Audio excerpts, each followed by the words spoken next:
We are back with you here on Tip Off, and this is the director of the Groove Ship segment, Larry Kelly. He's going to direct the segment, and it's all about Larry Kelly.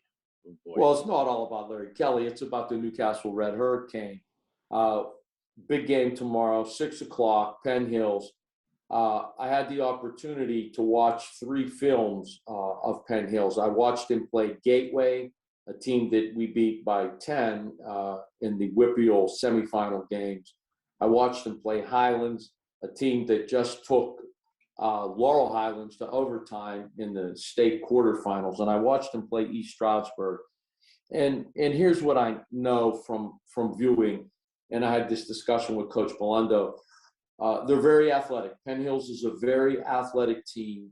They guard the ball really well. And there isn't a shot that they won't try to block if you have it in the paint. But that being said, they tend to overcommit a little bit on the defensive end. And as a result, they're subject to backdoors. And, they're subject to open three-point looks because, again, they bring weak side help to try to block every shot. A lot of times when you do that, you're leaving a three-point shooter wide open. They try to steal every pass, and when you do that, a lot of times you're leaving yourself open to backdoor type of plays. So I think if we're going to be successful, we need to do a little bit of that. We're going to need to hit threes as we always do, and we're going to need to take advantage of some of their overplays. They press full court, but they really don't trap out of that press. They do it more to try to slow you down. They do run a little bit of a half-court trap, but I don't think that's going to bother us very much, either their press or their half-court trap. We're just our execution and our ability to break presses and do that consistently has just been too good all year. They're as I said, they don't, at least in my view, offensively, they're just trying to beat you off the dribble. They're not a great three-point shooting team, even though they have a couple guys that can stroke it, but they want to beat you off the dribble. So for us to be successful, a couple things have to happen. We got to guard the ball. We got to take charges because they just put their head down and take it to the hole. We got to rebound our own end. They're very athletic, but I think we'll do that. And we have to execute offensively. And if we do that, I think we're going to take care of business. We faced teams like them year in and year out. They're very similar to the good basketball teams from Malaquippa. They're very similar to the good teams from Beaver Falls back in Beaver Falls' heyday. Very similar to the Farrell teams that we've played in and year out. And again, normally we're able to handle those teams because of our offensive execution, because of our ability to defend and rebound the basketball. And I think in viewing the film, I think this team can be pressed. I think we're going to create some turnovers, which in turn creates offense out of our press. So look, I'm a believer. I like our chances. If we play our game, we're going to be in the Western Final on Friday. Yeah, they're a 5 seed out of the WPIAL. I think they lost to Highlands in the WPIAL playoffs. Is that correct? I believe they did. Yeah, kind of makes you wonder what happened in that game. Obviously, Highlands is pretty good. They took Laurel Highlands, as you mentioned, to overtime Friday. So Penn Hills really, by seed, they're a 7-5, District 7, a 5 seed, but they don't play like a 5 seed, that's for sure. At least they haven't in the state playoffs. That's first and foremost. And second of all, Larry, a little bit of history lesson for you. This is Ralph Blundo's 9th trip to the state quarterfinals as the Newcastle High boys basketball coach. First 2 appearances went win and win. And then each of the next 6 went loss, loss, loss, loss, loss, loss. He has lost 6 quarterfinal games in a row. The last time that Newcastle won a state quarterfinal game came in the state championship season of 2013-2014, a 57-55 win at Bethel Park. That was one of our COVID lookbacks last year, if you remember that. I remember that game vividly. That was a great basketball game. We were down by 7 at halftime. And Malik Hooker come out to start the second half with his only three-pointer of the game. And he shot it, and it was so pure it would have gone into a thimble. Yeah. Is that one of those things that you kind of say, okay, we're at the state quarterfinals. That's a cloud that hangs over the program, or has there been a reason for state quarter? I mean, a couple of them, they were District 10 games, I think. Erie Cathedral Prep might have been Hickory and Sharon also in there. Archbishop Carroll, perhaps, was another one. Yeah, Archbishop Carroll. They had a guy that's in the NBA on that team and won the dunk contest last year. So I think Trey Jones is his name. The answer to that question is, when you get to this point, there are no bad teams. Right. The teams are evenly matched. And, a bad shooting night or a possession here and there could make the difference in the game. Out of those games, we lose to Erie, who ended up last year winning the state championship. We lost to Sharon, who played in the state championship game. We lost to Hickory, who played in the state championship game. We lost to Erie Strong Vincent, who I believe played in the state championship game. So we're losing to a team that ends up playing in the state championship game. So it's not like, we're losing to a team that it's a big upset. No, it's not a big upset. Anything can happen in these games. You have equally matched teams, talent-wise, good coaches on both sides, and anything can happen. So, I mean, that's the explanation. When you get to this point of the season, there's only 8 teams left in the entire state of Pennsylvania. Everybody's good. Robert Morris University, 6 p.m., correct? I want to say 6, yes. 6 o'clock. Yeah, yes, sir. 6 p.m. Tuesday evening. Will you be there? I'll be there, brother. I come to the big games.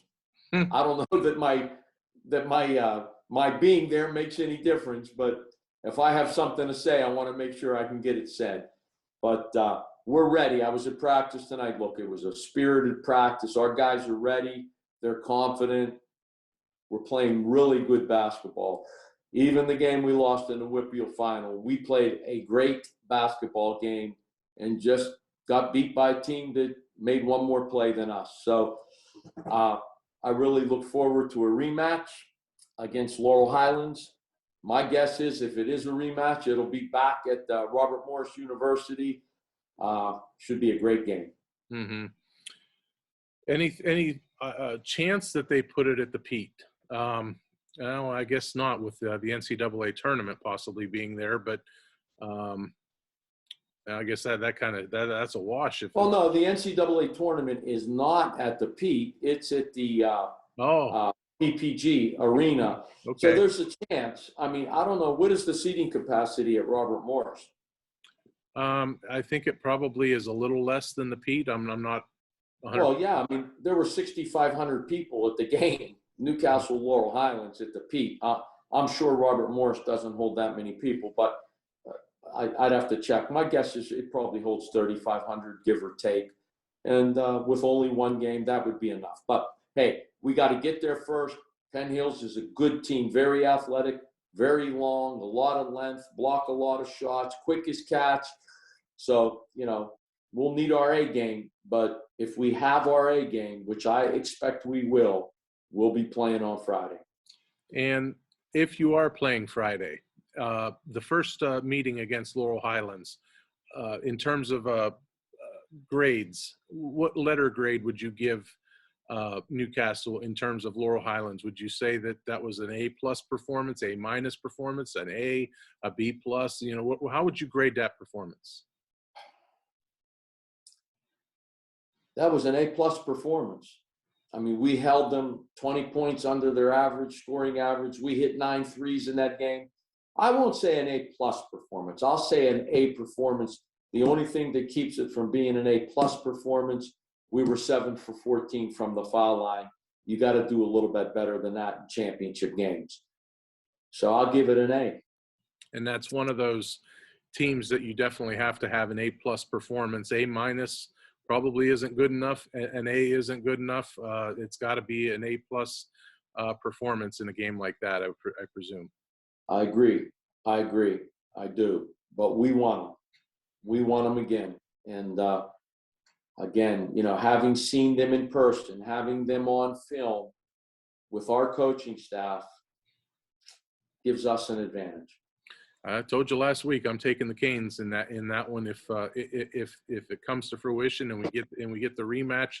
However, the more I think about it, I'm still taking the Canes regardless. But I often think back to another possible rematch, 2001, 2002. It was billed as the perfect storm by former Newcastle sports writer Joe Sager, who will be in attendance Tuesday night.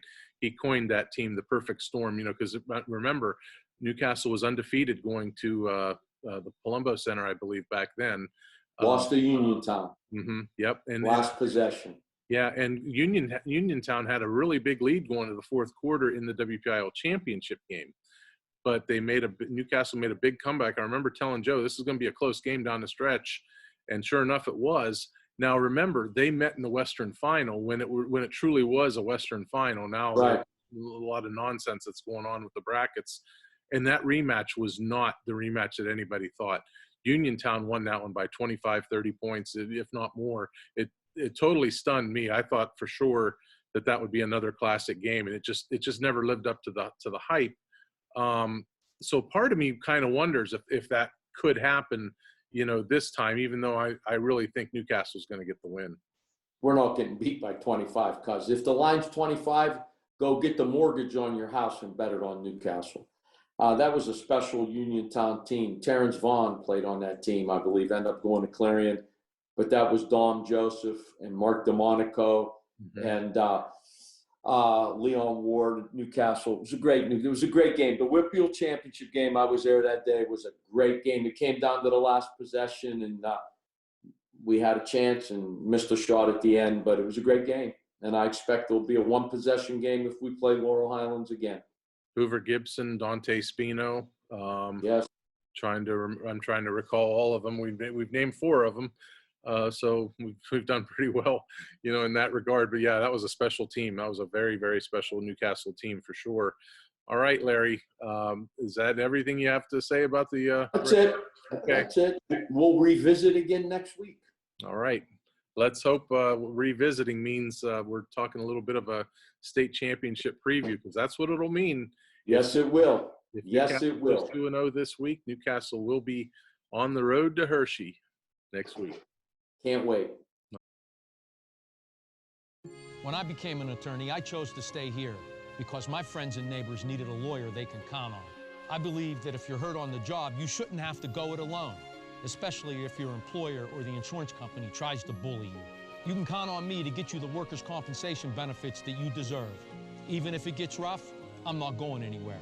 I'll stand my ground right here where I've always been. I'm Larry Kelly, and I'm a Newcastle guy.